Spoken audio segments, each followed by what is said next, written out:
ہمارے پرفیکٹ، ہاں صحیح. ایک ہاں. اس کے برعکس ایک ہمارے یہاں ایک یعنی روٹین یہ ہوتی ہے کہ عقل کے اوپر نہیں پرکھتے، اور خاص طور پہ جب مذہب کا معاملہ آ جائے تو انسان اس کے خلاف سننا نہیں چاہتا، سمجھنا نہیں چاہتا، اس کو پرکھنا نہیں چاہتا، اور پھر ایک وہ شدت پسند آئیڈیالوجی آ جاتی ہے جو کئی برائیوں کو مزید پھر جنم دیتی ہے. تو امید ہے کہ آپ کے سوال کا جواب مل گیا ہوگا. شدت پسندی کیا ہے، مذہبی شدت اور مذہبی پسندی، اور شدت پسندی. کمٹمنٹ میں کیا فرق ہے؟ جی بالکل صحیح، بالکل صحیح. تھوڑا سا اس کو اور کھولتے ہیں اور آگے بڑھاتے ہیں. پاکستان کی جانب اگر اس معاشرے کی جانب ہم نگاہ کریں تو پاکستان کا جو معاشرہ ہے وہ ایک نوجوانوں کے اوپر زیادہ مشتمل ہے، اور نوجوانوں میں شدت پسندی بڑھنے کے کیا عوامل ہیں اس کو جاننے کی ہم کوشش کریں گے. کیا غربت ہے، بے روزگاری ہے، یا کچھ اور بھی اس کے اندر آپ عوامل دیکھتی ہیں؟ اچھا، یہ بڑا بہت ہی اچھا سوال کیا آپ نے، اور ایک ایسا سوال ہے کہ جس پر ریسرچز بھی کی جا رہی ہیں اور لوگ جاننا چاہ رہے ہیں کہ ایکسٹریمزم کے یا ٹو سم ایکسٹینٹ ریڈیکلائزیشن کے یا اٹیک کے عوامل کیا ہوتے ہیں. ایک زمانہ ہوتا تھا، مثلاً آج سے سمجھ لیں 30 ایک سال پہلے، ایک غلط المعروف نظریہ تھا. غلط المعروف وہ نظریہ ہے کہ جو ہو غلط لیکن وہ اتنا معروف ہو جائے کہ لوگ اس کو درست سمجھنے لگ جائیں. تو ایک غلط المعروف نظریہ ہوتا تھا کہ شدت پسندی کی جو فاؤنڈیشن ہے وہ غربت ہے یا وہ بے روزگاری ہے. اب ڈائنامک جو ہے وہ چینج ہو گیا، اب چینج ہو پیراڈائم گیا. شفٹ ہو گیا ہے. اب سمجھ میں آتا صحیح. ہے حالات کو دیکھتے ہوئے، واقعات کو دیکھتے ہوئے، کہ صرف غربت یا صرف جہالت یا صرف بے روزگاری مذہبی شدت پسندی کی وجہ نہیں ہے. مثالیں دے دوں میں، پاکستان سے بہت ساری مثالیں آپ کے ذہن میں ہوگا. ایک جو کراچی میں جو ایک انسیڈنٹ ہوا تھا، جو ایک لڑکا ایک مشہور یونیورسٹی کا سعد غالباً اس کا نام تھا، جس نے ایک معروف ایکٹیوسٹ کو شہید کیا تھا، سبین محمود کو جس نے قتل کیا تھا. وہ لڑکا کوئی ان پڑھ لڑکا نہیں تھا، وہ لڑکا کوئی بے روزگار لڑکا نہیں تھا، ایک بہترین نیشنل میں انٹرنشپ کر رہا تھا، اس کا مستقبل روشن تھا، نوکری کے، کریئر کے اس کے یعنی رستے بہت زیادہ کھلے ہوئے تھے. بہترین یونیورسٹی سے اس نے ڈگری لے رکھی تھی. لیکن کیا ہوا، وہ کچھ مذہبی شدت پسندوں کے ہاتھ چڑھ گیا. اس نے لشکر جنگوی جیسی کالعدم تنظیموں کا لٹریچر پڑھنا شروع کر دیا، اور ایز اے ریزلٹ نہ صرف اس نے سبین محمود کا قتل کیا بلکہ اس نے جو ثانیہ صفورہ گڑھ ہے اس کی قات ہوئی، تو اسی سعد عزیز کا ہی نام سامنے آیا. ایک اور آپ کو ذہن میں مشہور ہوگا کہ جو کراچی سے ہی ایک میڈیکل کالج کی اسٹوڈنٹ تھیں، غالباً نورین ان کا نام تھا، میڈیکل کالج کی اسٹوڈنٹ تھیں، اور شاید وہ اپنے میڈیکل کے 3rd یا 4th ایئر میں تھیں، اور وہ جی گھر سے بالکل. غائب ہو گئیں. اور والدین بھی اس کے غالباً میڈیکل کی فیلڈ سے وابستہ تھے، اور انہوں نے جا کے شام پہنچ کے یا کہیں بھی پہنچ کے انہوں نے میسج کیا کہ میں خلافت کی سرزمین پر ہوں. تو انہوں نے جی بھی، ان کے بھی اگر عوامل دیکھیں، بے روزگاری عمل نہیں ہے، جہالت عمل نہیں ہے، یا غربت عمل نہیں ہے. اصل جو عمل ہے، وہ جو وجہ ہے، وہ افریت ہے، وہ لٹریچر ہے. یہ دہشت گرد شدت پسند تنظیموں کے وہ یوتھ ونگ ہیں جو اس وقت ہمارے مدرسوں سے لے کر، پبلک اسکولوں سے لے کر یونیورسٹیوں میں جڑیں گھسا کر بیٹھے ہوئے ہیں. پبلیکیشنز ہیں ان کے یعنی وہ مواد ہے جو یہ شائع کرتے ہیں، تقسیم کرتے ہیں، نوجوانوں کے ذہنوں کو کی تخریب کاری کرتے ہیں اور انہیں شدت اچھا، پسندی اس کی پر طرف چیک مائل اینڈ کرتے بیلنس کیوں نہیں ہے؟ مطلب جو آپ حوالے دے رہی ہیں یہ بالکل یہ ساری میڈیا رپورٹڈ، یہ تمام ڈاکومنٹڈ ہے، یہ سب یہ میڈیا کے اوپر چل چکا ہے، اور اس کا بڑا شور شرابہ اس کے اوپر ہو چکا ہے، اور لوگوں کی بڑی تشویش کی لہر پائی جاتی تھی کہ ایک باقاعدہ ایک کراچی یونیورسٹی سے اور مختلف ان بڑے بڑے تعلیمی اداروں سے، تو وہاں پر یہ اوور نائٹ تو کچھ ہوا نہیں ہوگا، تو یقیناً وہاں پر لٹریچر آتا رہا ہے، برین واشنگ ہوتی رہی ہے. ان تمام چیزوں کو کنٹینیو کیسے کیا جاتا رہا؟ وہاں پر جو ہے وہ خفیہ ادارے کیا کر رہے تھے؟ اس کے اوپر ایک سوالیہ نشان ہے. یا پھر وہاں پر جو اساتذہ تھے، کیا ان میں بھی یہ عنصر پایا جاتا ہے کہ انہوں نے جان بوجھ کے ان چیزوں کو ہائڈ رکھا؟ ورنہ یہ چھپنے والی چیزیں نہیں ہیں. ہیں. ایسا ہی ہے. جی دیکھیں، یہ تو ایک ایسا سوال ہے جو ہر درد مند پاکستانی، ہر درد رکھنے والا انسان آئے روز پوچھتا رہتا ہے کہ اتنی بے نیازی، بے اعتنائی ان جماعتوں سے یا ان کی ایکٹیویٹیز سے کیوں بڑھتی جاتی ہے.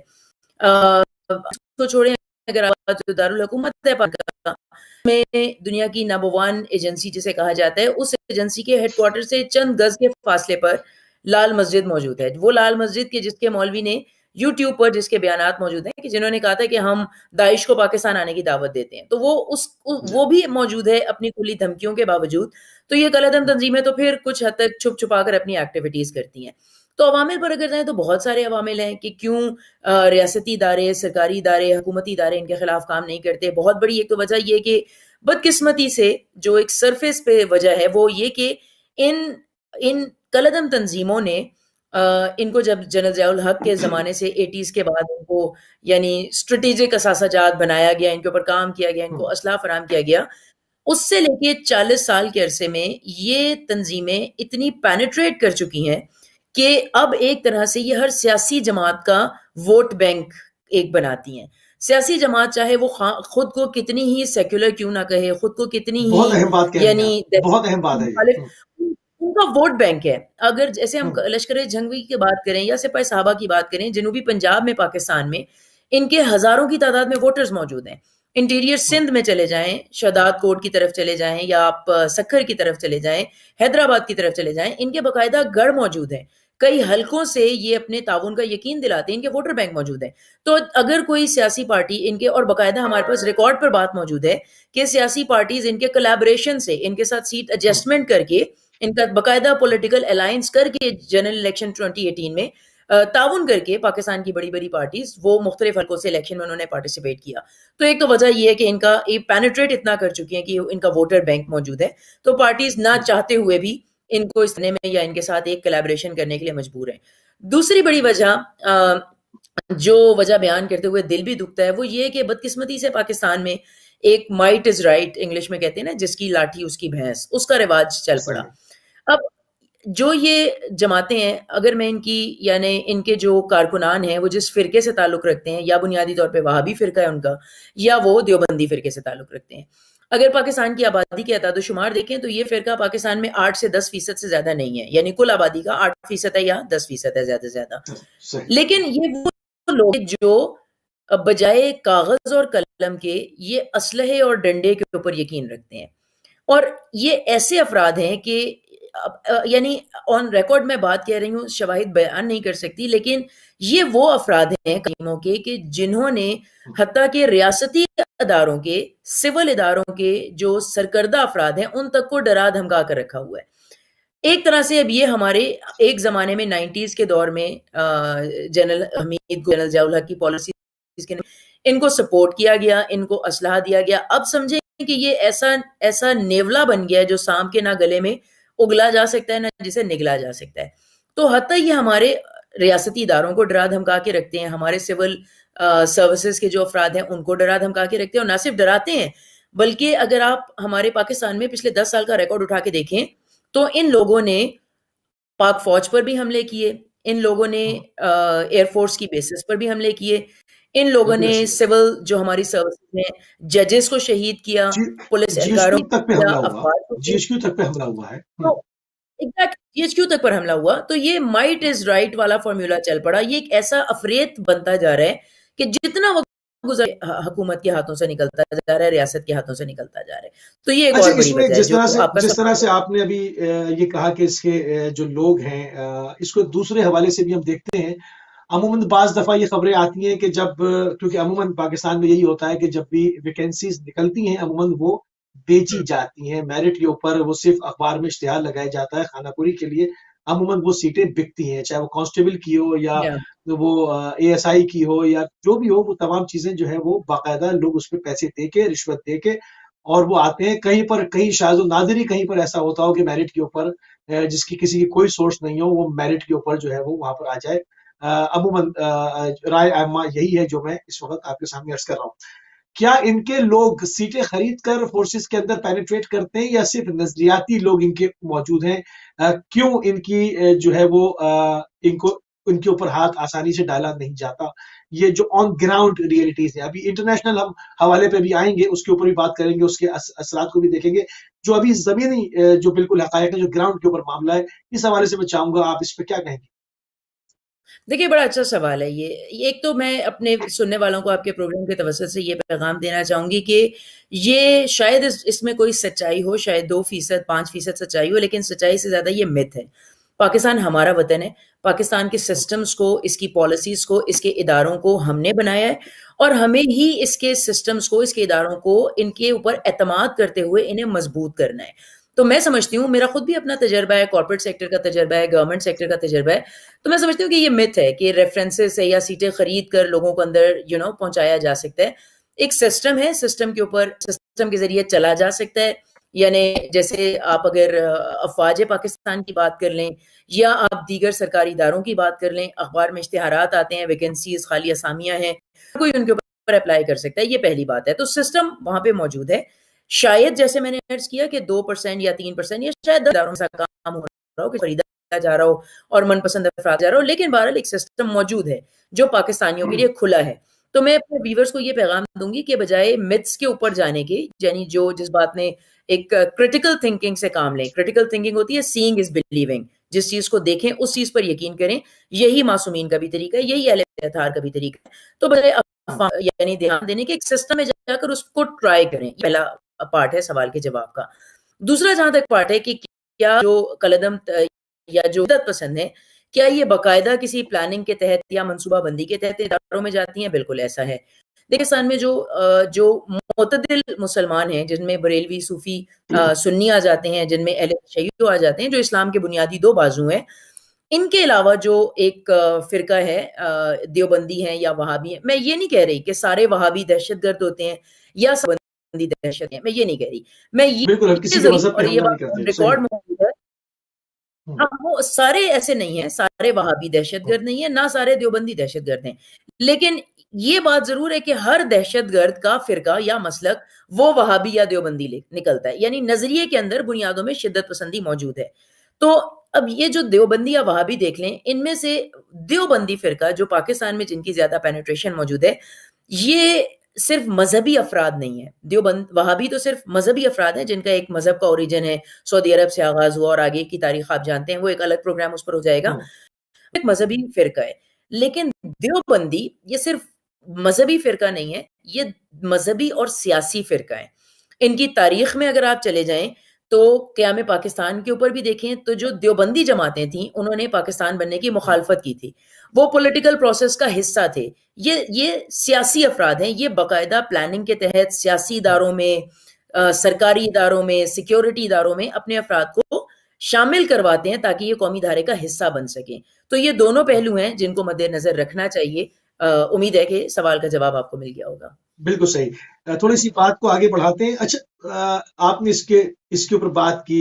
جنرل محمد ضیاء الحق کے زمانے میں جو ہے وہ باقاعدہ ایک نظریاتی طور پر تربیت بھی کی جاتی تھی, اور جس طرح سے جنرل حمید گل صاحب کا کردار آپ نے دیکھا, ان کا بامیان کے اندر جس طرح شیعہ کشی ہوئی ایک رات میں, 30,000 تک کہا جاتا ہے کہ جو کہ نفوس کو قتل کیا گیا جب طالبان وہاں پر ٹیک اوور کر رہے تھے.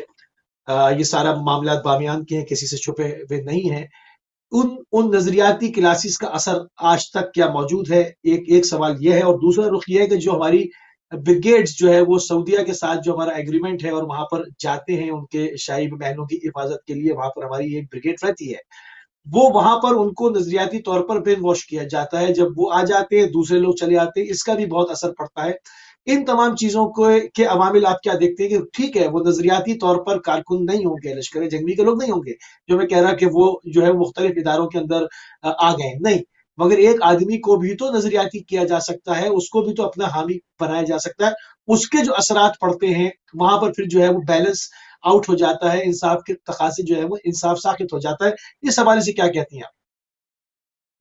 دیکھیں, اگر میں درست سمجھی ہوں تو سوال کے 2 حصے ہیں. پہلا حصہ تو یہ ہے کہ جو 90 کی دہائی سے جو ان کی نظریاتی اور جو صرف نظریاتی ہی نہیں بلکہ ان کی لاجسٹک سپورٹ بھی کی گئی, اسلحہ فراہم کیا گیا, ان کو مال و دولت فراہم کی گئی, فائنینشیل ریسورسز فراہم کیے گئے, کیا اس کے اثرات ابھی تک باقی ہیں یا نہیں ہیں؟ یہ میں سمجھتی ہوں کہ آپ کا پہلا سوال ہے. ایسا ہی ہے جی. دیکھیں, اس کے ایک بڑی دلچسپ کتاب ہے, مصنف کا نام میرے ذہن میں نہیں ہے, کوڑ کی کاشت کتاب کا نام ہے, کسی سابقہ بیوروکریٹ نہیں غالباً پاکستان کے لکھی ہوئی ہے. تو انہوں نے بڑی خوبصورت بات کی. انہوں نے کہا کہ یہ ایک ایسا کوڑ ہے جس کو ضیاء الحق کے دور میں کاشت کیا گیا, اور اس کوڑ کی جو فصلیں ہیں وہ اتنی بڑھ گئی ہیں کہ تمام پاکستانیوں کو اس کوڑ نے اپنی لپیٹ میں لے لیا ہے. تو یہ ایک ایسی فصل تھی, ایک ایسا کیکٹس تھا, ایسا زہریلا پودا تھا جس کا بیج صرف جنرل ضیاء الحق کے دور میں یا 90s کی جو دہائی ہے, 80 کی دہائی ہے, اس میں لگایا گیا, اور اس کے کڑوے پھل، اس کا جو یعنی زمین کو جو اس نے کیا، وہ تو اس کے اثرات تو اب تک باقی رہنا تو دور کی بات ہے، اس کے اثرات اب ایمپلیفائی ہو چکے ہیں، اس کے اثرات اب پہلے سے کہیں زیادہ بڑھ چکے ہیں، اس کے اثرات صحیح، اب سامنے، کوئی بھی نظریہ، کوئی بھی تحریک جب آغاز ہوتا ہے تو اس کے شروع کے 10 سال تو یعنی اس کی بنیادیں بننے میں لگ جاتا ہے، بنیادیں تحریک کے بننے میں لگتی اثرات ہیں۔ تو اگلے 15 20 25 سال بعد نظر آنا شروع ہوتے ہیں، تو یہ وہ جو کام 80 کی دہائی میں یا 90 کی دہائی میں کیا گیا تھا، اس کے اثرات آج سامنے آنا شروع ہوئے۔ سب سے بڑی غلطی جو جنرل حمید گل سے یا ضیاء الحق سے، خاص طور پہ جنرل حمید گل سے ہوئی، وہ یہ غلطی تھی کہ یعنی جس نظریے کے اوپر انہوں نے ان گروہوں کو مسلح کیا تھا، وہ ایک جس کو تصویراتی گہرائی کہتے ہیں یا اسٹریٹجک ڈیپتھ کہتے ہیں جیپ انگلش کہتے میں، ہیں۔ وہ نظریہ یہ تھا کہ جی اگر مثال کے طور پر پاکستان پر کبھی انڈیا نے راجستھان کی طرف سے حملہ کر دیا تو پاک فوج کے ساتھ ساتھ ایک پیرالل آرمی ہونی چاہیے مسلح، جو انڈیا کا مقابلہ کر سکے۔ تو انہوں نے اس تھیوری کے تحت ان جماعتوں کو مسلح کر دیا، ٹھیک۔ اب اس میں دیکھیں سب سے بڑی غلطی یہ ہوئی، جو سمجھنے والی بات ہے وہ یہ ہے کہ کسی بھی ملک کی پیرالل فوج کوئی گروہ، کوئی مذہبی شدت پسند گروہ نہیں ہوتا، بلکہ اس کی عوام خود ہوتی ہے، جو پاکستان کی عوام نے ثابت بھی کیا ہے۔ جب بھی پاکستان پر کوئی مشکل پڑی تو افواج کے ساتھ ساتھ، سیکیورٹی اداروں کے ساتھ ساتھ، پاکستان کی عوام نے خود اپنی افواج کو سپورٹ فراہم کی جس نہیں، طرح کہ اور ممکن اگر تھا۔ پیرل رکھنا بھی چاہیے تو تمام ہی نظریات کے لوگ ہوتے ہیں نا، کیونکہ پاکستان سب کا ہے۔ کوئی ایک بالکل مخصوص تمام نظریے مسالک سے کے آپ لوگ لوگ ہوتے ہیں، رکھیں گے تو وہ سیکٹرین قتل عام شروع ہو جائے گا نا، جو بالکل ہوا۔ ایسا درست ہے، تمام ہوں، مسالک کی نمائندگی ہونی چاہیے۔ ایسی پیرالل آرمی ہوتی جس میں کرسچنز بھی ہوتے، جس میں ہندو بھی ہوتے، جس میں احمدی بھی ہوتے، جس میں تمام مسالک کی، پاکستان میں تمام مسالک، تمام مذاہب موجود ہیں، تو سب کی اگر نمائندگی ہوتی تو وہ کسی ایک فرقے کی نمائندگی نہ کرتا۔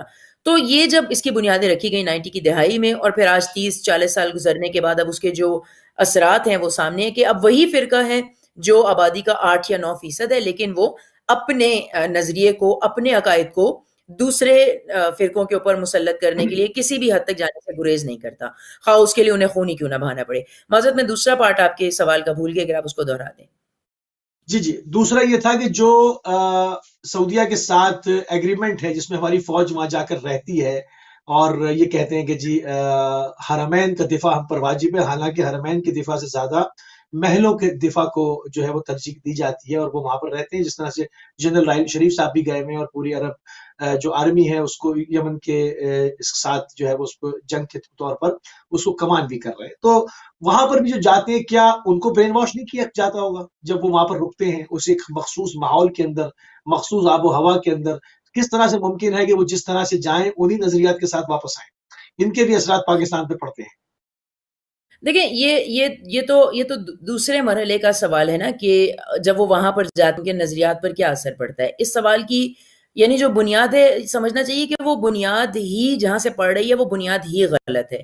پہلا سوال تو یہ ہونا چاہیے، جس کے اوپر بڑی ریٹیلیشن بھی آئی تھی آج سے 3 4 سال پہلے، جب یہ سوال اٹھایا گیا تھا کہ کیا پاک فوج کو، کیا ٹروپس کو ہمارے سعودی عرب میں حرمین شریف کی حفاظت کے لیے جانا چاہیے یا نہیں جانا چاہیے۔ تو اس پہ پاکستان کے ہر طبقے نے، بشمول پارلیمنٹ، بشمول سول سوسائٹی، بشمول عام انسان، ہر انسان نے اس کے خلاف آواز اٹھائی تھی، اور سب کا ایک ہی سلوگن تھا کہ پاک افواج، پاک army is not for rent, پاک افواج پاکستان کی حفاظت کے لیے ہیں، کسی دوسرے ملک کی حفاظت کے لیے نہیں ہے۔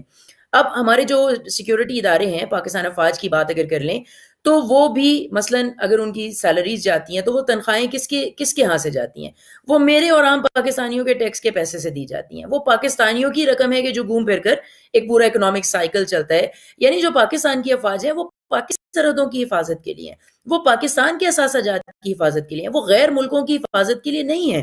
وہ غیر ملکوں کے چاہے آپ اس کو کوئی بھی ٹائپ دیں، حرمین کا خادم بنا لیں یا حرمین کے محافظ بنا لیں، وہ کسی ملک کی، دوسرے ملک کی ریاست کے لیے نہیں ہے، انٹل اینڈ انلیس جیسے آپ کی اتحادی فوجیں ہوتی ہیں، نیٹو فوجز ہوتی ہیں، وہ کسی اور لیول پر جا کر کسی اور طرح کا معاہدہ تشکیل دیا جس کی تفصیلات عوام کے سامنے ہوں، پارلیمنٹ کے سامنے ہوں، اور پھر اتفاق رائے سے ڈیموکریٹک طریقے سے اس کا ایک فیصلہ کیا جائے۔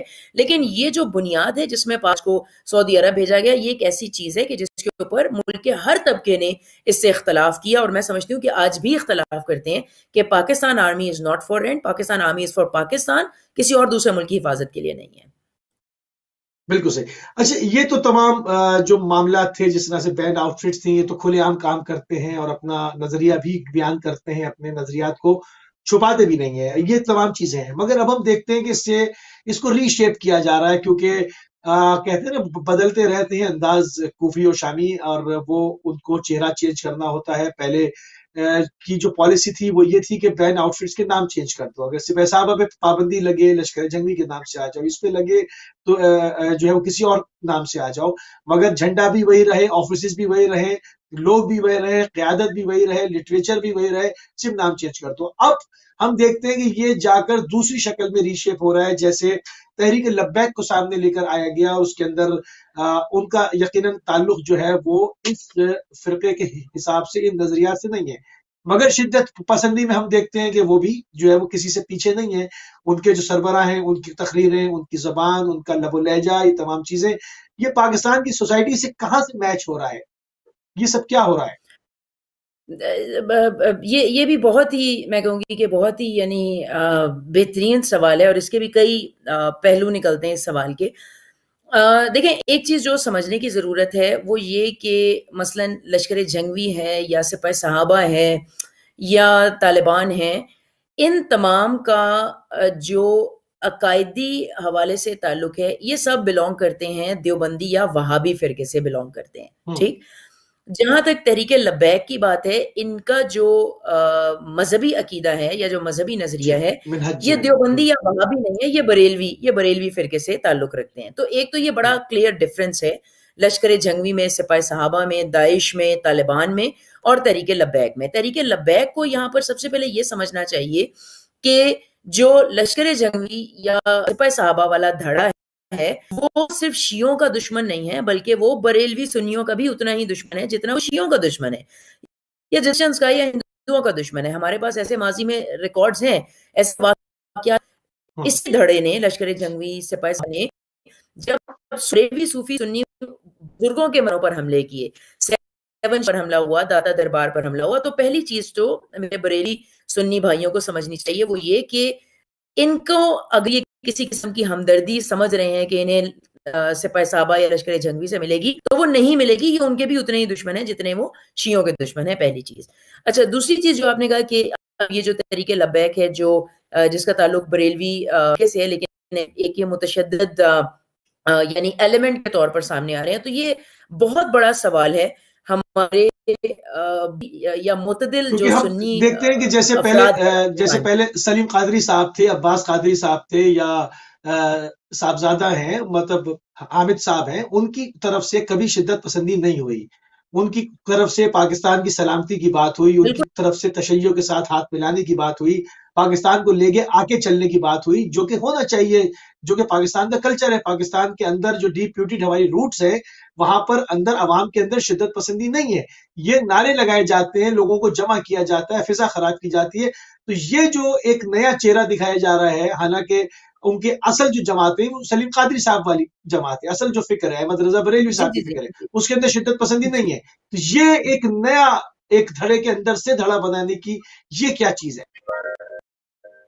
دیکھیں، پہلے تو جو ہمارے بریلوی فرقے کے جو علماء ہیں، جن میں سے کئی کے نام آپ نے خود لیے ہیں، انہیں اپنا بڑا موقف دینا چاہیے کہ جو بات کر رہی طریقہ ہے، اس طریقے کا بریلوی فرقے سے کوئی تعلق نہیں ہے. یعنی وہ ڈسون کریں تاکہ لوگوں کو کلیئر کٹ ایک میسج آئے. بریلوی فرقہ پاکستان کی جو 96% مسلمان آبادی ہے پاکستان کی، جس 25% شیعہ اتنی آبادی ہے، وہ بریلوی فرقے کی یا سنی صوفی سنی مسلمان ہے پاکستان کی آبادی کا ایک بڑا حصہ ہے.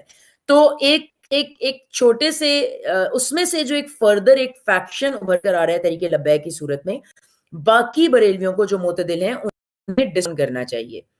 Am I still connected یا ڈسکنیکٹ ہو گیا؟ جی ہاں نہیں ٹھیک ہے، آپ کی آواز آ رہی ہے. جی ہاں جی، میں کنیکٹڈ ہوں یا ڈسون ہو گیا؟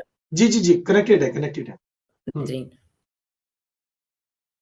جی فرمائیں، کیری آن، گفتگو کرتی رہے اگر آپ کو ہماری آواز آ رہی ہے تو.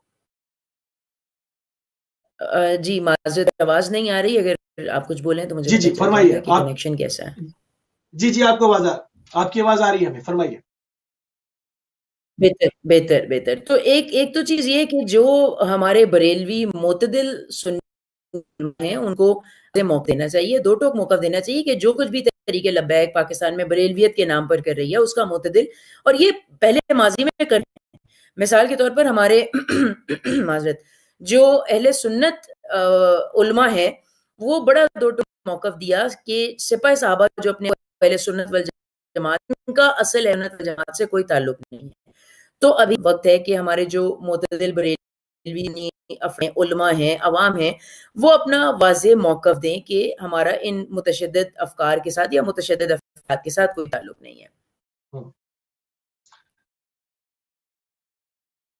صحیح صحیح. اچھا یہ جو ابھی جس طرح سے اسرائیل کو تسلیم کرنے کی بات ہوئی، یو اے نے کیا، بحرین نے آگے کیا، سارے کھیل کے پیچھے یقیناً آل سعود ہے اور ان کی ایما کے اوپر ہو رہا ہے. پھر جس طرح سے ابھی ملک سلمان کی تقریر تھی کہ تمام امت متحد ہو جائے ایران کے خلاف اور ان کا جو ہے وہ بائیکاٹ کرے، ان کو جو ہے وہ دیوار کے ساتھ لگائے. جو انہوں نے اپنے نظریات جو بیان کیے تو اس سے لگتا ہے کہ یو اے یا بحرین بازی نہیں لے گئے، کام سارا ان کا ہے، یہ آخر میں تسلیم کریں گے، یہ سب کو تسلیم کروا رہے ہیں. تو اس کے پاکستان پہ کیا اثرات مرتب ہوں گے؟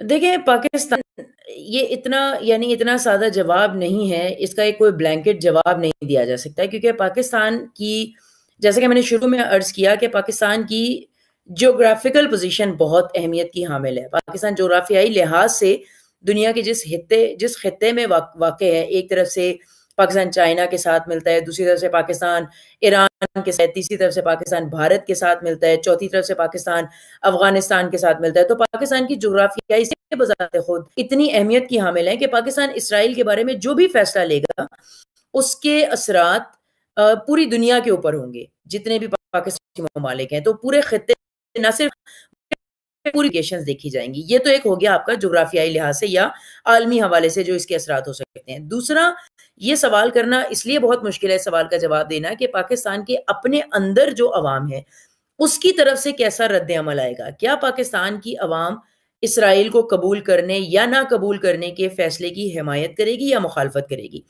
اب اگر ابھی آپ جیسے اگر کوئی یعنی سروے کیا جائے یا اگر سوال کیا جائے تو ایک بڑی تعداد جہاں پر یہ کہتی نظر آتی ہے کہ جی اسرائیل کو قبول کرنے کے بارے میں یا نہ قبول کرنے کے بارے میں ہمارا وہی نظریہ جو قائد اعظم محمد علی جناح کا نظریہ تھا کہ پاکستان کسی طور اسرائیل کو قبول نہیں کرے گا.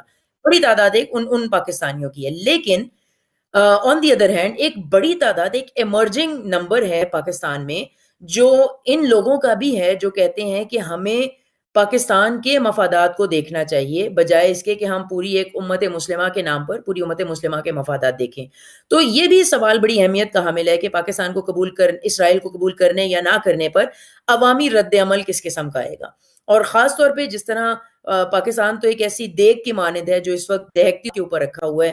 قبول کرتے ہیں اگر اسرائیل کو، آپ نے دیکھ لیا کہ فرانس کے پرائم منسٹر کے خلاف جو تحریک لبیک نے دھرنا دیا، یعنی چھوٹی چھوٹی باتوں سے لے کے بڑی بڑی باتوں تک ریٹیلیشن بہت شدید ہوتی ہے فرام ود ان پاکستان. تو جب بھی کوئی ایسا فیصلہ کیا جائے گا تو یہ بڑا امپورٹنٹ فیکٹر ہے دیکھنے والا کہ پاکستان کے اندر سے ری ایکشن کیسا آئے گا. اسرائیل کو قبول کرنا یا نہ قبول کرنا یہ ایسی معمولی بات نہیں ہے کہ جس پر پاکستان کے مختلف طبقات، چاہے وہ مذہبی طبقات ہوں، سیکولر طبقات ہوں، وہ ضرور اپنا یعنی اس پہ خدشات اور اپنی نہیں مگر ابھی رائے بھی خاموشی کیوں ہے؟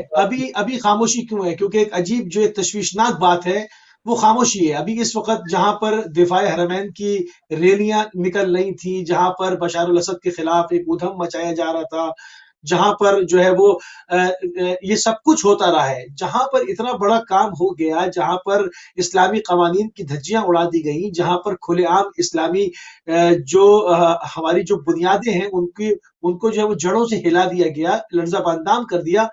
یہاں پر اتنی ساری مذہبی جماعتیں، کہیں سے کوئی آواز نہیں آ رہی، کوئی جلسہ اس پر نہیں ہوا، کوئی جلوس نہیں، کوئی ریلی نہیں کہ بھئی یہ ہو کیا رہا ہے، یا مطلب ایک سرکاری سطح پر اس پر آواز اٹھانے کے لیے کوئی جدوجہد نہیں.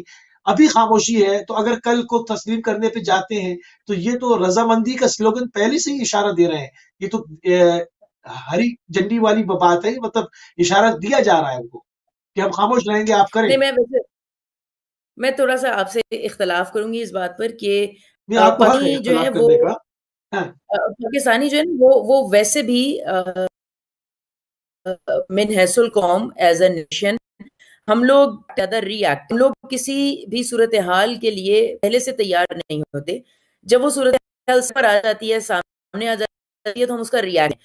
تو ابھی بھی جو کچھ بھی ہو رہا ہے اس کی ابھی زیادہ نہیں ہے. لوگ کیا ہو رہا ہے جب ایک دفعہ کوئی معاملہ ہو جائے گا اور پھر اس کے بعد بھی چند مخصوص افراد ہیں, یعنی جیسے کہ مذہبی لیڈر کہہ لیں یا قائدین کہہ لیں, میں آپ کو یقین سے کہہ سکتی ہوں کہ اگر آپ فیض آباد چلے جاتے جہاں پر بیک نے ہوا ہے, وہاں کے عام عوام جو 15-20 ہزار پاکستانی تھے, اگر ان سے تفصیل میں پوچھتے تو شاید اکثر کو وزیر نام بھی معلوم نہ ہوتا. تو پہلی بات تو یہ کہ پاکستانی جو ہے پرو ایکٹیو نہیں ہے, وہ ری ایکٹیو ہے. جب کوئی بات ہو جاتی ہے یا انہیں نظر آتا ہے کہ بالکل سامنے ہے تو پاکستانی ہر ممکن ری ایکشن اس کے خلاف دیتے ہیں. دوسری بات یہ کہ پاکستانی عوام وہ اپنے لیڈرز کے پیچھے چلتی ہے, چاہے وہ لیڈرز ہوں چاہے وہ پولیٹیکل لیڈرز ہوں. تو جیسے ہی ایسی کوئی سچویشن میں سمجھتی ہوں کہ سرکاری سطح پر سامنے آئے گی, ایسی کوئی اناؤنسمنٹ سامنے آئے گی, تو جو مذہبی لیڈرز ہیں یا پولیٹیکل لیڈرز ہیں وہ ایکٹیو ہوں گے اور عوام ان کے پیچھے پیچھے ان کو فالو کرے گی. تو میرا خیال ہے یہ قبل از وقت یہ کہنا ہے کہ اتنا کچھ ہو رہا ہے اور پاکستان سے کسی قسم کی آواز نہیں آئی, وہ اس لیے نہیں آئی کہ ہم ایون تار پہ یا بالکل عین وقت پر اپنا دینے کے عادی ہیں, ہم دینے کے عادی. وہ میرا خیال ہے وقت جب آئے گا تو وہ پاکستان اپنا رد عمل اس پر حسب سابق دکھا دے گا جیسے ہمیشہ. یعنی آپ یہ فرما رہی ہیں کہ اس کے اوپر فرقوں کا اختلاف بھی نہیں ہوگا, وہاں پر ہم ایک پیج کے اوپر نظر آئیں گے انشاءاللہ. بظاہر تو صورتحال ایسی ہی ہے. مختلف فرقوں کا فلسطین کے حوالے سے کم موقف ایک ہی ہے.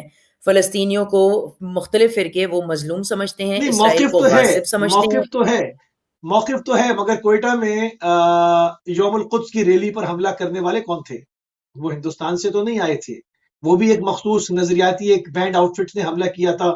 حالانکہ کیا اس پر حملے پہ جو لوگ مارے گئے کیا وہ اس کا بینیفیشری اسرائیل نہیں تھا؟ وہ کس کے خلاف احتجاج کر رہے تھے؟ تو ایلیمنٹ تو موجود ہے اندر. تو اس حوالے سے جو ہے وہ تھوڑی سی تشویش ہے. میں نے اس زمرے کے اندر اس پیرائے میں سوال کیا. دیکھیں وہی بات ہے کہ نظریاتی طور پر اگر دیکھیں تو بظاہر تو سب یہی کہتے ہیں کہ سب اسرائیل کے مخالف ہیں اور سب فلسطینیوں کے حامی ہیں, لیکن وہ میدان عمل میں جب کوئی صورتحال بنتو میدان عمل میں کون نظر آتا ہے, موقف پر کس حد تک کھڑا نظر آتا ہے.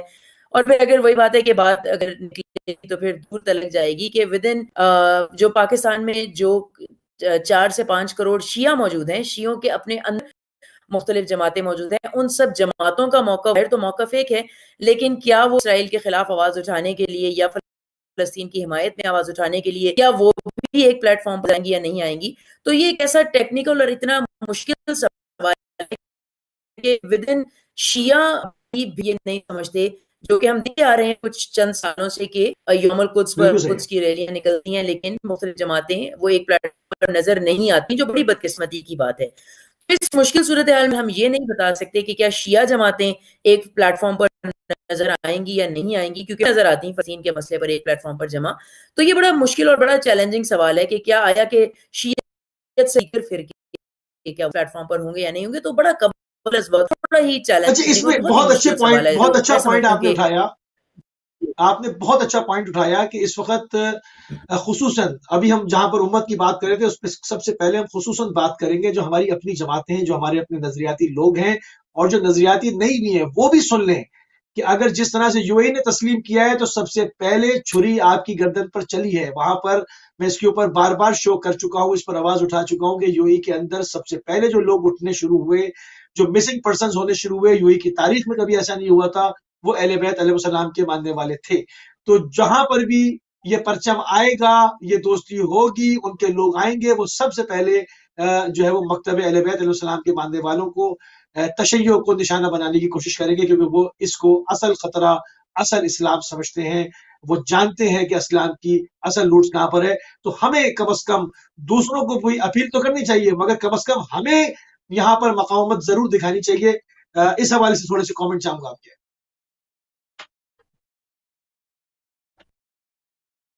جی معذرت خواہ, آپ کی آواز تھوڑی کٹ رہی ہے, دوبارہ دہرائیے گا بات. جی میں نے کہا جہاں پر جس طرح سے یو اے کے اندر ہوا کہ جیسے ہی وہ وہاں پر آئے ہیں سب سے پہلے مکتب اہل بیت علیہ السلام کو نشانہ بنایا گیا, تو ان کی اولین خواہش یہ ہوگی کہ اگر پاکستان میں ایسا کچھ خدا نخواستہ ہوتا ہے تو سب سے پہلے وہ خطرہ یہاں پر اہل تشیع کو سمجھیں گے. تو شیعہ جماعتوں کو سب سے پہلے جو ہے وہ مقاومت یہاں پر دکھانی ہے اور فلسطین کے حق میں, اور کہ ان چیزوں پہ پیچھے جو ہے وہ عرب لیگ کو یا خلیج کو فالو نہ کیا جائے. اس میں شیعوں کو بیدار رہنے کی ضرورت ہے. جی بالکل، میں آپ کی بات سے 100% متفق ہوں، اور اس میں تو رائے نہیں ہے کہ کسی خارجی یا داخلی مسئلے کا سامنا کرنے کے لیے شیعہ پاکستان کی بہت بڑی طاقت ہیں اور شیعوں کو متحد ہونا ہوگا. اور میں بالکل بھی اپنی قوم کے مستقبل سے یا قوم کی حال سے نا امید نہیں کہ شیعہ ایک جذباتی قوم ہے، لیکن ساتھ ایک بہت ہوشمند. شیعہ اپنا اچھا برا خوب سمجھتے ہیں، جس کی ایک مثال شیعوں نے پاکستان میں ابھی حالیہ اربعین کے اوپر دی، کہ جب اربعین ایک بہت بڑا یعنی ایک تھا جس کے تمام دنیا کی نظریں جس کے اوپر لگی ہوئی تھی. پاکستان میں اربعین کس طرح مناتے ہیں؟ تو میں سمجھتی ہوں کہ جب ایسی سچویشن آتی ہے تو عام شیعہ وہ ہے کہ جس کا تعلق کسی تنظیم سے نہیں ہے، ٹھیک، وہ شیعہ ہے کہ جو اب صرف مقصد کو دیکھ کر چلتا ہے. وہ شیعہ ہے کہ جو مولانا مشتبہ امین علیہ السلام کے قول کے مطابق ہمیشہ ان کے حامی رہنا اور ہمیشہ ظلم کے مخالف رہنا. وہ شیعہ پاکستان کی بہت بڑی طاقت ہے. کبھی کوئی ایسی سچویشن ہے تو اس شیعہ کو گھر سے باہر نکلنے کے لیے، اپنا سٹانس شیئر کرنے کے لیے یا اپنی آواز اٹھانے کے لیے کسی تنظیم کے ضرورت نہیں ہوتی. اربعین گزرا 2-3 مہینے پہلے، ابھی پاکستان میں لاکھوں کی تعداد میں کراچی سے لے کے ملتان سے لے کے پشاور ہو، راول پنڈی ہو، اسلام آباد جی پورے ہر ملک شہر میں شیعوں نے لاکھوں کی تعداد میں شمولیت کی ہے. کیوں شمولیت کی ہے؟ تنظیموں کا کام تھا فعالیت میں کردار ادا پیغام پہنچایا، لیکن اصل طاقت کا سرچشمہ شیعہ عوام تھی جنہوں نے سمجھی اور وہ گھروں سے باہر نکلے. تو میں سمجھتی ہوں کہ جب بھی ایسی کوئی مشکل حالت آئے گی تو قوم کے مستقبل سے، قوم کی دانش مندی سے، اور ویسے بھی کسی کا جملہ ہے کہ جو ذہانتیں زیر سایہ ممبر قربان چلتی ہوں وہ ہوتی ہیں. ایک باشعور قوم ہے، اچھا برا سمجھتی ہے، اپنی داری سے آگاہ ہے. بالکل کوئی صحیح. بھی ایسا مسئلہ آئے گا تو شیعہ قوم تنظیموں کے بلاوے کا انتظار نہیں کرے گی، بلکہ اپنا فرض سمجھتے ہوئے، اپنی ذمہ داری سمجھتے ہوئے لبیک کہتی ہوئی میدان عمل میں نظر آئے گی.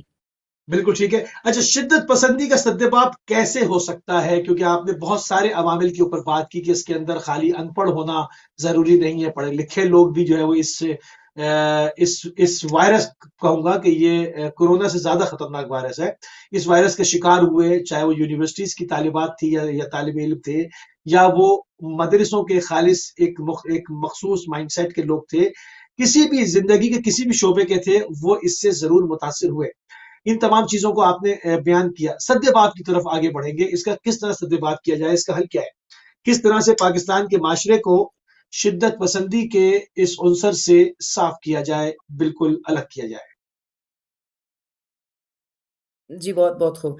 دیکھیں، ہر کسی بھی نیوٹن کا لا ہے جس کے مطابق every action has a reaction. تو ایک چیز ہوتی ہے ری ایکشن اور ایک چیز ہوتی ہے رسپانس. جو ری ایکشن ہوتا ہے وہ شارٹ ٹرم میں دیا جاتا ہے، یعنی وہ فوری طور پر کسی بھی عمل کے بعد سامنے آتا ہے، اور جو رسپانس ہوتا ہے وہ لانگ ٹرم میں دیا جاتا ہے، جس کے پیچھے ایک حکمت عملی ہوتی ہے، جس کے پیچھے پلاننگ ہوتی ہے، جس کے پیچھے تدبیر ہوتی ہے. تو اگر ہم ریاکشن کی یا شارٹ ٹرم سولوشن کی بات کریں، پاکستان میں شدت پسندی کا کیا سدباب ہوگا؟ مثال لے لیتے ہیں تحریک لبیک کے حالیہ دھرنے کی. دیکھیں، فوری سدباب جو حکومت نے کیا، شیلنگ کر دی یا لاٹھی چارج کر کے مجمع کو ڈسپرس کر دیا یا آنسو گیس کر دی وغیرہ وغیرہ، یا ان کو گرفتار کر لیا، یہ میں سمجھتی ہوں کہ مسئلے کا کبھی بھی مستقل حل نہیں ہے. یا حتیٰ اگر آپ نے مذاکرات بھی کر لیے تو یہ مسئلے کا مستقل حل نہیں ہے. یہ آواز کو ان کی کچھ وقت کے لیے، کچھ مہینوں کے طور کے لیے تو دبا دیں گے، لیکن مستقل دبا حل دیا. نہیں ہے. اگر آپ مثال کے طور پہ مطالبات دیجیے کہ فرانس کے جو سفیر ہے اس کو دربدر کیا جائے، اگر آپ دربدر نہیں کرتے، 3 مہینے کے بعد آپ کو پھر یہی افراد سڑکوں پر نظر آئیں گے، پہلے سے زیادہ شدت کے ساتھ نظر آئیں گے. تو جو آپ نے سوال کیا کہ اس کا سدباب کیا ہے، سدباب میں ہر سیمینار میں بھی یہی بات کہتی ہوں، ہر مجلس میں ممبر پر بھی یہی بات کہتی ہوں، ہر جگہ یہی بات کہتی ہوں کہ اس وقت ہمیں 3 کاموں کی ضرورت ہے. اگان سے ہمیں شدت پسندی کا خاتمہ کرنا ہے. 3 چیزیں ہیں جس کی ہمیں فوراً طور پر جس کے اوپر کام کرنا ہے. پہلا کام، پاکستان کا جو کریکولم ہے، جو نصاب ہے پاکستان کا، اس نصاب کو اس میں مذہبی شدت پسندی پر مشتمل مواد کو نکالا جانا چاہیے. ایک تو وہ نصاب تھا جو پاکستان کا پہلے ہی نصاب تھا، جس میں مثلاً 5ویں جماعت کی اسلامیات کی کتاب اٹھا کر دیکھ لیں، دوسرے فرقوں کے لیے، ہندوؤں کے لیے یا کرسچنز کے لیے نہایت تحقیق آمیز الفاظ اور تحقیر آمیز نوکریاں، اس طرح سے ان کا تذکر کیا جاتا ہے. جی تو ہمارا جو پہلے بھی نصاب وہ عدم برداشت پر مبنی ہے. اور جو اب نیا نصاب آیا، جو سپتمبر 2020 سے پاکستان کے تمام جو کو یکساں اسکولوں میں اس کا نام دیا جا رہا ہے، وہ بہت پہلے سے، اخبار ہے میں تو اس کو تکفیری نصاب کہتی ہوں، وہ پہلے سے بھی زیادہ شدت پسند نصاب ہے. اس میں اگر اس نصاب کا جائزہ لیا جائے تو میں نے جیسے کہ عرض کیا آپ کو کہ تقریباً پاکستان میں 20%، 25% شیعہ ہیں. اس نصاب میں شیعوں کے کسی تہوار کا ذکر نہیں ہے، اسلامی تاریخ کا ذکر ہوتا ہے. کوئی بھی انصاف سے انکار نہیں کر سکتا کہ اسلام کی تاریخ کربلا کے بغیر، عاشورہ کے بغیر نامکمل ہے. اس میں کربلا کا ذکر نہیں ہے، اس میں عاشورہ کا ذکر نہیں ہے. اس میں دوسری بات، پاکستان میں 4% آبادی ہے جو کہ غیر مسلم آبادی ہے. 1.5% کرسچنز ہیں، 1.6% ہیں، اس میں احمدی بھی ہیں فرقے. اس 4% آبادی کی قطعاً کوئی نمائندگی نہیں ہے. تہواروں کی بات آتی ہے، ہولی کا ذکر نہیں ہے، کرسمس کا ذکر نہیں ہے. پھر جب تیسری بات، جو بذات خود جو بریلوی سنی ہے جن کی میں نے آپ کے سامنے بات کی، ان کے جو بزرگ ہیں، ان کے جو ہیروز ہیں، ان کا بھی ذکر اس نصاب میں نہیں ہے. مثال کے طور پر اس میں داتا گنج بخش شکر کی بات نہیں ہے، اس میں عبداللہ شاہ غازی سرکار کی بات نہیں ہے، اس میں لال شہباز قلندر کی بات نہیں ہے. جو نیا نصاب ہے وہ صرف اور صرف جو 8% آبادی ہے، دیوبندی اور وہابی آبادی، وہ صرف ان کے یعنی نظریات صوفیوں کا کی بھی ذکر، تبلیغ کر رہا ہے. یعنی صوفیہ کا بھی ذکر نہیں ہے، یعنی صوفیہ جو صوفیہ کا بھی ذکر نہیں، صوفیہ کا بھی ذکر نہیں ہے. اگر ذکر ہے تو ان کا ذکر ہے جو مڈل ایسٹ کے صوفیہ ہیں، یعنی جو پاکستانی کے عوام کے، جو بر صغیر کے صوفیہ ہیں، ان کا کوئی ذکر نہیں ہے. صرف جو 8% آبادی ہے، یعنی دیوبندی یا وہابی، ان کے نظریات کی یعنی تبلیغ بھی کی جا رہی ہے، ان کے ہیروز کا ذکر بھی ہے، جو کہ قطعاً ناانصافی. تو پہلی چیز جو آپ کا کریکولم ہے، نصاب ہے، اس کو رواداری کے اوپر، ہم آہنگی کے اوپر، اس کو پلورلزم کے اوپر، اس کو ٹالرنس کے اوپر یعنی اس کی فاؤنڈیشنز ہونی چاہیے، پہلی بات. دوسری بات جو ضروری ہے کرنا اگر مذہبی شدت پسندی کو ختم کرنا ہے تو تربیت کا کام کیا جانا چاہیے قومی سطح پر، یعنی نیشنل لیول پر تربیت، قوموں کی تربیت میڈیا ہمیشہ. کے کردار پہ بات کر لیتے ہیں نا. میڈیا جی از اے وہ ٹول اسی کے اندر کہ آ جائے گا، میڈیا وہ کے اسی کے ذریعے اندر آ جائے گا. اس سے زیادہ اچھی تربیت کیا ہوگی؟ بالکل بالکل بالکل. جو قوموں کی تربیت ہوتی ہے وہ اسٹیٹ کی، وہ گورنمنٹ کی ذمہ داری ہوتی ہے، لیکن ہمارے یہاں بدقسمتی سے اس کے اوپر کوئی توجہ نہیں دی جاتی. اب اس کے اندر آپ نے جیسے بتایا، میڈیا ایک بہت امپورٹنٹ چینل ہے، میڈیا کے ذریعے تربیت کی جا سکتی ہے. ایک ٹرم اس کو کہتے ہیں پاپولر کلچر، یا اس کو پاپ کلچر بھی کہتے ہیں. پاپ کلچر جیسا جو آرٹ ہے، ادب ہے، اس کے ذریعے معاشرے کا کلچر تشکیل دیا جاتا ہے.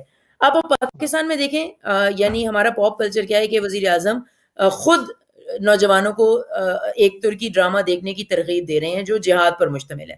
تو اگر نوجوان ایک جہاد پر مشتمل ڈرامے دیکھیں گے یا نسیم حجازی کے ناول پڑھیں گے تو پھر وہ اپنے آپ کو اپنے خواب و خیال میں جہادی سمجھیں گے، اور وہ پھر اسی طرح سے ان کی یعنی وہ ان کی پرورش اور ان کی تربیت ہوگی. تو قومی تربیت ایک ایسی چیز ہے، میڈیا کے ذریعے، پولیٹیشنز کے ذریعے، یا جتنے بھی گورنمنٹ کے پاس وسائل ہیں ان کے ذریعے تربیت کی جانی چاہیے. تیسری چیز جس کے اوپر ہم نے تقریباً سارے پروگرام میں بات کی ہے، وہ جو کلعدم دہشت گرد جماعتیں ہیں ان کو ان کے یوتھ ونگز کے اوپر فوری طور پر پابندی لگائی جائے.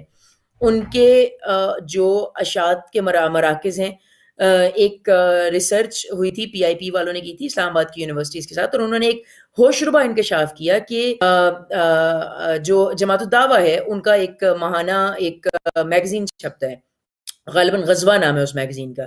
تو غزوہ میں انہوں نے کلیم کیا تھا کہ جس دور میں پاکستان میں دہشت گردی عروج پر تھی، 2003 سے 2010 کے دوران، تو انہوں نے دعویٰ کیا تھا کہ اس دوران 18 سے 25 سال کے تقریباً 7,000 نوجوان ان کے جو لٹریچر ہے وہ پڑھ کر اوسطاً ماہانہ بنیادوں پر 7,000 نوجوان ان کے ساتھ شمولیت اختیار کر رہے تھے. یہ اتنا بڑا نمبر ہے کہ جس کو سوچ کر ایک درد مند دل رکھنے والے انسان کی نیندیں اڑ جاتی ہیں. تو ان کے یوتھ ونگز پر پابندی ہونی چاہیے، ان کے لٹریچر کی اشاعت پر پابندی ہونی چاہیے، جو لیڈرز ہیں ان کے اوپر پابندی ہونی چاہیے، اور ان کے پولیٹیکل پروسیس میں جو یہ پارٹیسپیٹ کر رہی ہیں ان کے اوپر پابندی ہونی چاہیے. میں یہ نہیں کہہ رہی کہ کوئی نئی پالیسی بنائے، کیونکہ پالیسی ہمارے پاس نیشنل ایکشن پلان کی صورت میں موجود ہے. صرف اس پالیسی کے اوپر عمل درآمد کر لیا جائے. جب تک یہ 3 کام نہیں ہوں گے، نمبر 1 کریکولم پاکستانی نصاب، نمبر 2 قومی تربیت، اور نمبر 3 کلعدم یعنی باقاعدہ روک تھام، صورت جو شدت پسندی ہے، مذہبی شدت پسندی، اس کی دلدل سے باہر سکتے.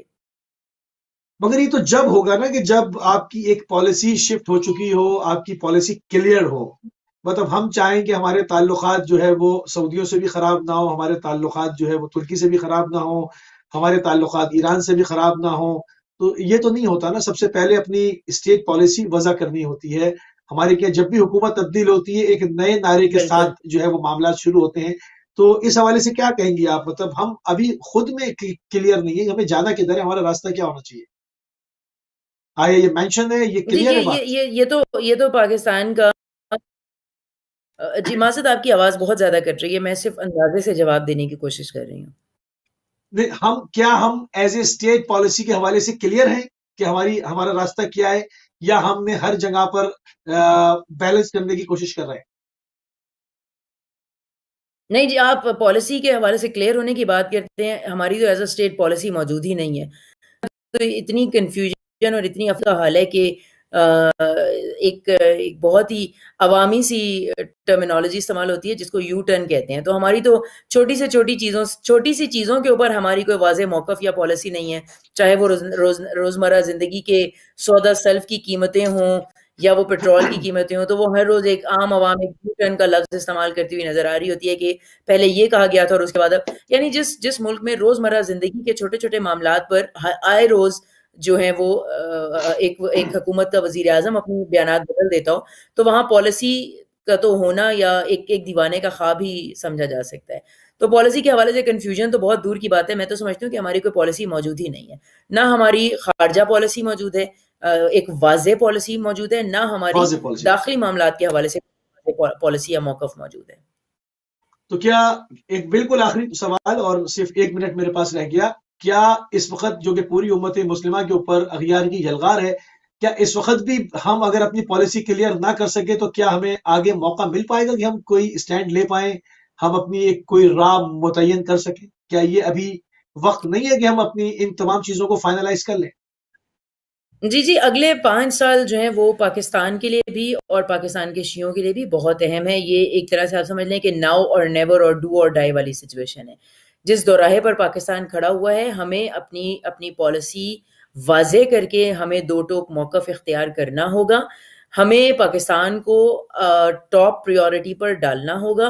ہمیں پاکستان کے مفادات کو مد نظر رکھتے ہوئے پاکستانیوں کے لیے، اپنے وطن کے لیے، اس وطن میں بسنے والے افراد کے محفوظ مستقبل کے لیے فیصلے کرنے ہوں گے. اگر نہیں کرتے تو اگلے 5 سال میں پاکستان کی، خدا نے چاہا تو یہ ملک ہمیشہ شاد باد آباد رہے، 5 سال میں آپ کے ملک کی تقدیر کا فیصلہ ہو جائے گا کہ پاکستان نے مستقبل میں کس طرف جانا ہے اور کس طرف ہونا ہے. بالکل صحیح، بالکل صحیح. بہت شکر گزار ہیں اور انتہائی مشکور ہیں اور ممنون ہے کہ آپ نے اپنا قیمتی ٹائم اہل بیت ٹی وی کو دیا اور بہت ہی اہم موضوع کے اوپر، بہت ہی حساس موضوع کے اوپر مدلل دلائل کے ساتھ اور میڈیا رپورٹس کے حوالے کے ساتھ، تاریخی حوالہ جات کے ساتھ جو ہے وہ آپ نے مدلل گفتگو فرمائی. انتہائی شکر گزار ہیں. آپ سماعت فرما رہے تھے جرنلسٹ سیدہ گل زہرا رضوی صاحب کو اسلام آباد سے. مذہبی شدت پسندی کا ایک ایسا عنصر، ایک ایسا جن ہے جو کہ بوتل سے باہر آیا ہوا ہے اور بوتل میں جانے کا نام نہیں لے رہا. ہر گزرتے ہوئے دن کے ساتھ جو ہے وہ سیکورٹی فورسز کے لوگ، ڈاکٹرز، انجینئرز، آپ کے جو ہے وہ فورسز کے لوگ، ہر شعبے کے لوگوں کو اس جو ہے وہ ایک شدت پسندی کے عنصر نے متاثر کیا. سب سے اہم بات یہ ہے کہ سر جوڑ کے جو ہے اس کے اوپر بات ہونی چاہیے باقاعدہ کہ اس کو کس طرح سے قابو کیا جائے تاکہ پاکستان کا معاشرہ وہی پاکستان جس کو قائد اعظم محمد علی جناح نے بنایا تھا، جو علامہ اقبال کے تصورات تھا، اس کو واپس اپنی جگہ کے اوپر لایا جا سکے. ناظرین، ہمارے پروگرام کا ٹائم تمام ہوا. ہماری اور آپ کی ملاقات انشاءاللہ